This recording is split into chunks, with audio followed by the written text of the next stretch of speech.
हाय, good morning, नमस्कार। Commodity के महारथी में आप सभी का स्वागत है। आज के शो में हम चर्चा करेंगे पल्सेस यानी कि दालों के बारे में। दरअसल दालों का मार्केट इन दिनों काफी चर्चा में है, बढ़ते हुए भाव के चलते, स्पेशली तुअर और उड़द के। इन दोनों दालों के अंदर इस वर्ष काफी अच्छी तेजी आई है कम उत्पादन के चलते। वहीं दूसरी तरफ सरकार के इंटरवेंशन यानी प्रयास जारी है ताकि एंड यूजर्स को सप्लाई सफिशिएंट मिल सके at a good price. In tug of war के चलते आगे कैसे रहेगा पल्सेस मार्केट, इन सभी पर हम जानते हैं हमारे आज के special guest doctor Hanish Sinha ji से, जो कि कंसल्टेंट हैं केडिया कमोडिटीज में और एग्री एक्सपर्ट है। हनीश सिन्हा भाई, welcome to the show. Certain question है जो हम आपसे पूछेंगे और जानना चाहेंगे एग्जैक्टली आपका क्या मानना है पल्सेस मार्केट के ऊपर और डिफरेंट जो इमर्जिंग फैक्टर्स हैं उनके बारे में। तो let me start with the different set of questions first, then उसके बाद में हनीश भाई आप उनका रिप्लाई दीजिएगा। रिसेंटली गवर्नमेंट ऑफ इंडिया ने जून 2 को स्टॉक लिमिट लगाई on different categories of market participant. Simultaneously importers हैं उनको भी कहा कि क्लियरेंस के बाद में 30 डेज से ज्यादा का स्टॉक नहीं रख सकते हैं।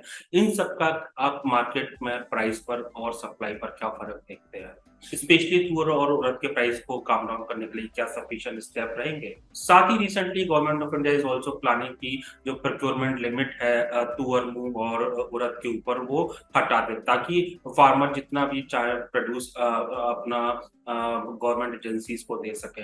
क्या ये प्रोडक्शन को एनकरेज करेगा और क्या ये आने वाले खरीफ सीजन के अंदर फार्मर को ज्यादा पल्सेस क्रॉप को प्रोड्यूस करने के लिए इंसेंटिवाइज करेगा। आप खरीफ का प्रोडक्शन पल्सेस का कैसा देखते हैं, स्पेशली तुअर एंड उड़द का, जो कि खरीफ का जो प्रोडक्शन होता है उसका 70% अकाउंट करते हैं। साइमल्टेनियसली इस बार मॉनसून डिले है एंड जून का जो रेनफॉल रहेगा वो लोअर देन नॉर्मल रहेगा, तो इन सब के चलते ऐसा माना जा रहा है कि प्लांटिंग डिले होगी।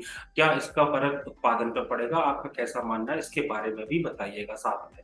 इस साल के स्टार्टिंग में काफी फार्मर्स ने और स्टॉकिस्ट ने चने में स्टॉकिंग करके रखा। उनका ऐसा मानना था इस वर्ष शायद चने के अंदर अच्छा मूवमेंट देखने को मिले, स्पेशली अदर पल्सेस में हमने अच्छा रैली आते हुए देखा सप्लाई साइड टाइट होने की वजह से, लेकिन ऐसा हुआ नहीं। प्राइस अभी भी एमएसपी से काफी नीचे है। आपको चने का मार्केट कैसा लगता है? ये सारे मेरे डिफरेंट सेट ऑफ क्वेश्चंस हैं जिनके हम रिप्लाई चाहेंगे एंड चाहेंगे एग्जैक्टली आप इसको इलेबोरेट करके समझाएं, ताकि seriously pulses market looking forward कैसा लगता है व्यूअर्स एंड डिफरेंट मार्केट के जो पार्टिसिपेंट्स हैं वो जान सकें। ओवरऑल हम पल्सेस सिनेरियो की बात करेंगे तो आज एक मेजर इवेंट हुआ था कल शाम को। जो एमएसपी का डिक्लेरेशन हुआ था। एमएसपी के डिक्लेरेशन में अगर हम पल्सेस सिनेरियो देखेंगे तो तूर, मूंग और उड़द ये तीन मेन खरीफ पल्सेस हैं जिनके एमएसपी को इंक्रीज किया गया था। मैक्सिमम इंक्रीज जो था लगभग 10% का था, जो कि मूंग में किया गया था, फॉलोड बाय तूर और फिर उड़द। अगर हम एमएसपी की बात करेंगे, अगर 2014-15 की हम बात करेंगे तो सब में ऑलमोस्ट 60% से लेके 80% तक का इंक्रीज देखने को मिला है।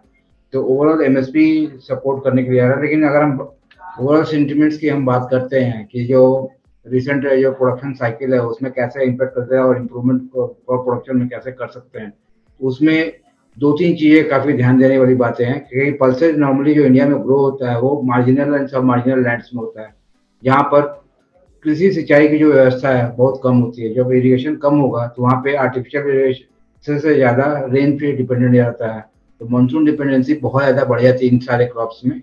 और इसकी वजह से अगर मानसून में अगर इरेटिक मानसून अगर रहेगा, इरेगुलर होगा या क्वांटिटी में या फिर टाइमिंग्स में, तो क्रॉप्स के लिए काफी प्रॉब्लमेटिक होती है। 2023 की अगर हम बात करते हैं, मानसून की सिनेरियो की बात करते हैं इस साल के लिए, तो जो ओवरऑल एक्सपेक्टेशन हमें कर रहे हैं कि मार्केट में जो मानसून है थोड़ा सा कम होगा। आईएमडी का जो एक्सपेक्टेशन था लगभग 94% नॉर्मल मानसून की बात करते हैं।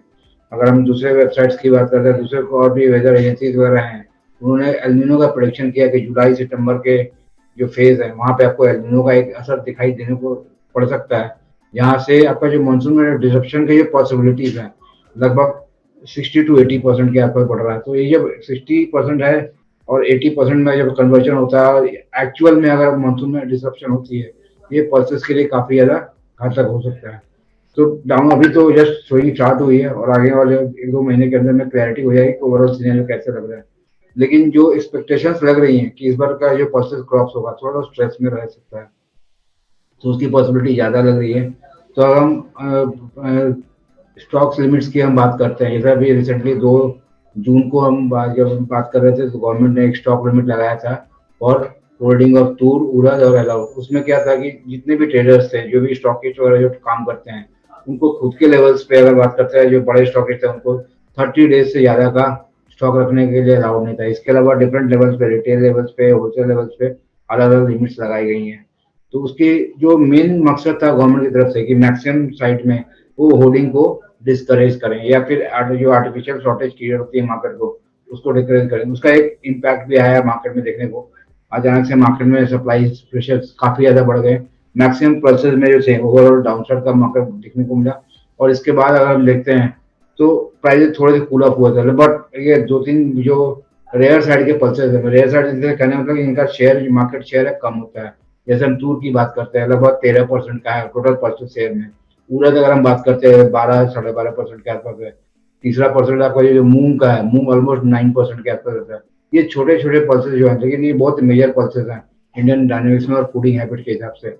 इनका जो प्रोडक्शन साइकिल है, उनके जो प्राइसेस डायनेमिक्स है, वो थोड़े से डिसरप्ट हुए और यहाँ पे हमने प्राइसेस में तेजी देखी, बहुत सिस्टमेटिक और बहुत हाई तेजी देखी। इसके कारण से गवर्नमेंट प्रेशर में, तो इसका जो इन्फ्लेशनरी प्रेशर है हम एक्सपेक्ट कर सकते हैं आगे में आएगा, लेकिन गवर्नमेंट पूरी कोशिश कर रही है कि इसको प्राइसेस को डाउन करने की कोशिश कर सकते हैं। There could be different measures taken up, लेकिन अभी फिलहाल अगर हम ओवरऑल सिनेरियोज की हम बात करते हैं तो स्टॉक लिमिट्स जो लगाया गया था उसका एक पॉजिटिव इम्पैक्ट मार्केट में देखने को मिला।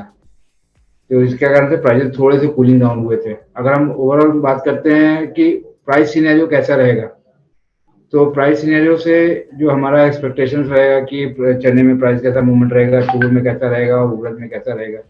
तो चने के यहाँ तक सवाल है तो ओवरऑल प्रोडक्शन हम almost on the record side देखे थे। इसका एक प्रेशर जो है मार्केट में पड़ा हुआ था, जो करंट लेवल्स अभी चल रहे हैं, तो वहां से हम एक्सपेक्ट कर सकते हैं कि मार्केट थोड़ा सा और नीचे आ सकता है। 46-48 के आसपास में मार्केट सपोर्ट लेता हुआ दिखाई देगा। तो ओवरऑल सिनेरियो थोड़ा सा बेयरिश है मार्केट चलने के लिए। अगर 2 से 3 महीने का आउटलुक लेके चलते हैं तो थोड़ा बेयरिश है। थोड़ा सा पुलअप अगर हम एक्सपेक्ट करते हैं तो सितंबर अक्टूबर के बाद थोड़ा सा पुलअप देखने को मिल सकता है। जहां तक तूर, उड़द और मूंग के प्राइसेस की एक्सपेक्टेशंस है, तो जो थोड़ा पुलअप है तो आपको ये स्टेबिलिटी जोन है, आपको मार्केट की प्राइस स्टेबलाइजेशन जो है ये आपको जुलाई से अगस्त के बीच में स्टेबिलिटी दिखेगी और उसके बाद फिर ग्रेजुअली ये थोड़ा सा इंप्रूव करता हुआ दिखाई देगा प्राइस को। तो ओवरऑल सिनेरियो करंट लेवल से अगर हम बात करते हैं तो चने में बहुत ज्यादा मूवमेंट की एक्सपेक्टेशन है। 5-7% ऑफ द हायर साइड हम देख सकते हैं। डाउन साइड भी ऑलमोस्ट 5-10% का दिखाई दे सकता है।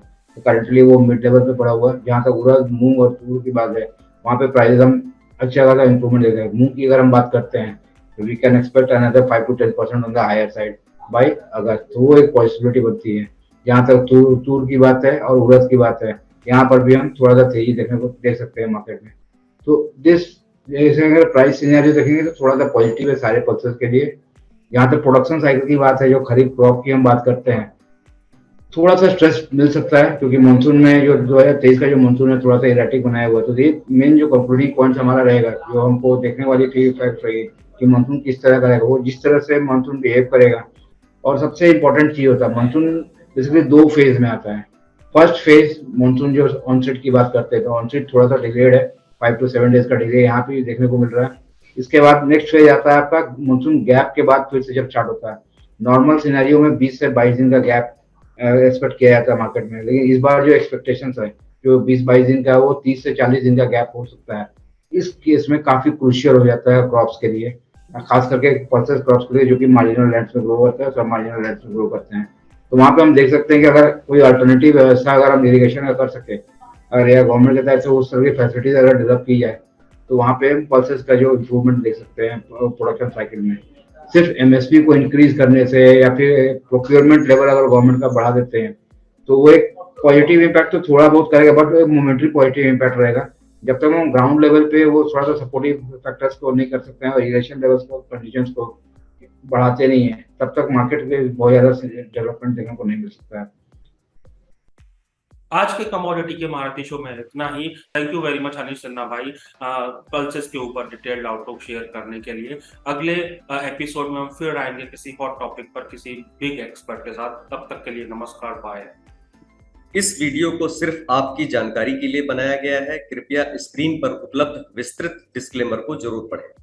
कमोडिटीज की खरीदारी या बिकवाली के लिए या फिर सप्लाई और परचेज के लिए हमारे ऐप को डाउनलोड करें अथवा ज्यादा जानकारी के लिए हमारी वेबसाइट पर जाएं। आपकी सहूलियत के लिए डिस्क्रिप्शन में इसका लिंक दिया गया है।